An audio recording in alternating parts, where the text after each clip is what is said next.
The code's been cracked. It's fixed. National Association of Realtors. Yes, I know they're paying a whole lot of money for something, but the reality is the code has been cracked, and I'll share that with you here in just a second. Let me get the mortgage stuff out of the way real quick, guys. So mortgage rates, they're still up. They're still high sixes, low sevens. You guys can see they've actually improved a little bit this last, I guess technically the end of last week. Kind of somewhat flat, but we're very happy where they are, at least being above this 200-day moving average, the 50-day moving average, that black line. Glad we're above it. That's awesome. Hopefully we stay there. We shall see. Rates, just we talked about this last week, and I've been saying this for the last probably 4 or 5 months. I just don't think rates are going to come down as far as once predicted at the end of last year, beginning of this year, and the talking heads are kind of agreeing with me.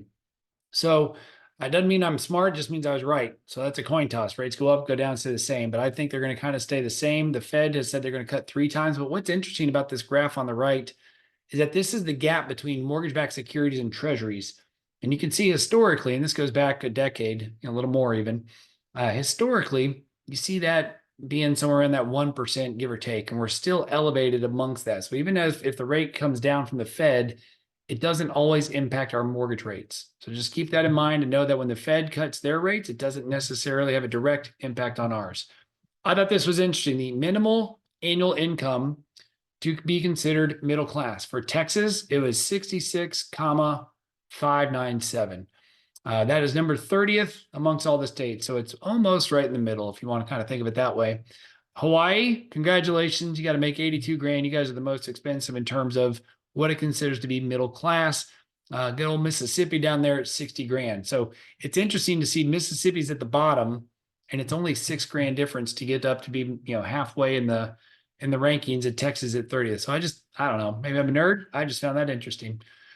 This I thought was really interesting. National Association of Home Builders, what buyers really want, and they want a smaller house. I would argue, at least my initial reaction was, buyers don't want a smaller house. It's just what they can afford. However, if you look at the graph on the left, and even somewhat to the one on the right side, but the one on the left, very pronounced, back in 2003, the average square footage, it really has gone down. Like that, I mean, take away the 8% rates we saw, the 7% that were in, the high 6, low 7s. But even when rates were really good, it's absolutely true. I just find that amazing that over the last, call it decade, 2 decades, we really have gone to a smaller square footage piece. That was interesting to me. And on the right side is the new family, single new family of the size of the new starts. Same thing where it's been trending down. I understand, again, in recent times with rates being where they are, but holy smokes, who knew? I'd have been wrong. Homeowners insurance, this is the cost of the state. As house prices go up, you would expect insurance to go up. As climate change, it becomes weird with fires and hail and all that stuff, you'd expect that to change as well. But look at the right, I'm just mainly showing for the Texas and the United States. Texas has been very expensive. California, who knew? The West Coast is actually not bad, even with all the fires and stuff going on. But the cost by state, Texas is amongst some of the highest with over a 2% increase. I was kind of really surprised to see Nebraska, Kansas, the Midwest, basically. Really surprised they're equally as high. I guess a lot of snow and tornadoes, I'm guessing. So here's the other one that I would have been like, no duh, which is you see the graph on the left. This is expected change in home values this next year. So, the real estate professionals watching this, apparently 9% of people think there's still going to be a decrease in home values. I understand that. That's not a lot, but 44% of people think they're going to stay the same. I think that's wrong. The 47% green, I think they get it right. Home values are going to keep going up. We still have a housing shortage. I don't like that it's going to go up. That's not great, but the reality is that's where I think it's going. All right, guys, let's have some fun. In the fun piece, the total eclipse of my heart, total eclipse of Texas. You guys know it's coming. Just a reminder, supposedly get a full tank of gas. I love the headlines. It feels like Armageddon's coming. But around 1:40 in the afternoon here in Dallas, Fort Worth, guys, basically don't leave your house and the world's going to go crazy. That's what this has been saying. So I'm going to just remind folks, because I cleared my calendar just to make sure I'm around to enjoy it and see the world go crazy.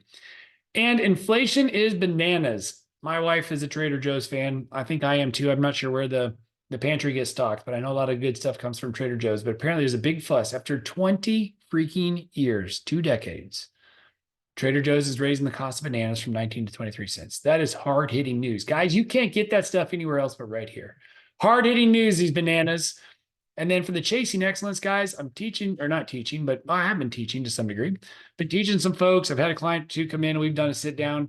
But your personal budget, if you guys want, I have a spreadsheet. I'm happy to send it to you. Get familiarized with your personal budget. If you don't already do one, and it doesn't have to be this, all right? I'm a nerd and I love spreadsheets. Even if to some degree it'd say, hey, if more money comes in than goes out, that's great. But I would say revisit it. I haven't revisited mine in a number of months, Caroline, and I use averages. So we finally went back in and did the, really just did the deep dive. Holy smokes, things, inflation's real. Things got more expensive. Like, oh man, so our numbers have been off. I'm a little embarrassed because this is my world, but the reality is it's not that far off, but it is enough to be like, oh, who knew? And you find a few subscriptions that you don't necessarily need or want anymore, and you can do that. But this is something I can send you. The National Association of Realtors, the code has been cracked. If you've not been following it, you've been under a rock. At least if you're in the real estate profession, that's true. For those that don't know, MLS, where you put all the data, is no longer going to allow commissions to be advertised for the selling agent, the buyer's rep. But here it is, guys. Here's the code. And I thought this was awesome. This 3-bedroom home will be perfect for you as it has recently been updated. 3% capitalized. That is funny. VA, just for those that are concerned, the mortgage industry, I'm sure, is trying to scramble, figure out what to do if this all becomes as bad as we think. I got to be honest, I'm going to wait till it gets here and then we'll reassess when the rules are actually set in stone. And lastly, guys, I had to look it up, who this guy was. I know you guys are going like, that's Drake. I was like, well, I knew it started with a D. I thought it was Dre. Who knows? But this is funny. This is funny. 7% mortgage rates, 2-1 buy down, right on.